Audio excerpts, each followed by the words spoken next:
त्यातल्या शेवटच्या माणसाला देखील सत्तेच्या माध्यमातून त्यांचे प्रश्न सुटले गेले पाहिजे। राष्ट्रवादी काँग्रेस पक्षाची स्थापना शिवाजी पार्कला 10 जूनला झाली, त्यावेळेस वेगवेगळे नेतेगण तिथं होते, परंतु आम्ही सगळे ज्युनियर म्हणून तिथं ओळखले जात होतो।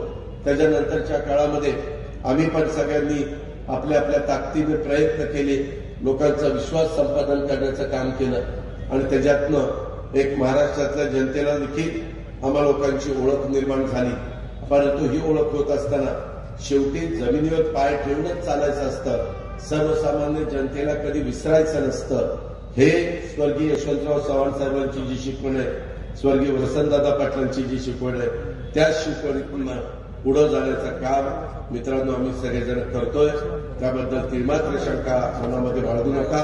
आम्ही सत्तेला हपापलेले कार्यकर्ते नाही, सत्ता येत असते, सत्ता जात असते, ताम्रपट घेऊन कुणीच जन्माला आलेलं नाहीये, पण बहुजन समाजातल्या शेवटच्या माणसाला देखील सत्तेच्या माध्यमातून त्यांचे प्रश्न सुटले गेले पाहिजे, हाच दृष्टिकोन ठेवून आज 50-52 आमदारांनी आम्ही अशा प्रकारची भूमिका त्या ठिकाणी घेतली आणि त्या भूमिकेचं स्वागत हे महाराष्ट्रामध्ये फिरत असताना अनेक ठिकाणी पाहायला मिळालं। इथं देखील तसं बघितलं तर सभेचा वगैरे कार्यक्रम नव्हता। मी केदारला सांगितलेलं होतं की जाताना फक्त आम्ही फीत कापू आणि पुढे निघून जाऊ, परंतु तुम्ही सगळेजण मोठ्या संख्येने इथं उपस्थित होता म्हणून मी आले माईक घेतला। मी आपल्या सगळ्यांचं राष्ट्रवादी काँग्रेस पक्षाच्या वतीनं मनापासून स्वागत करतो।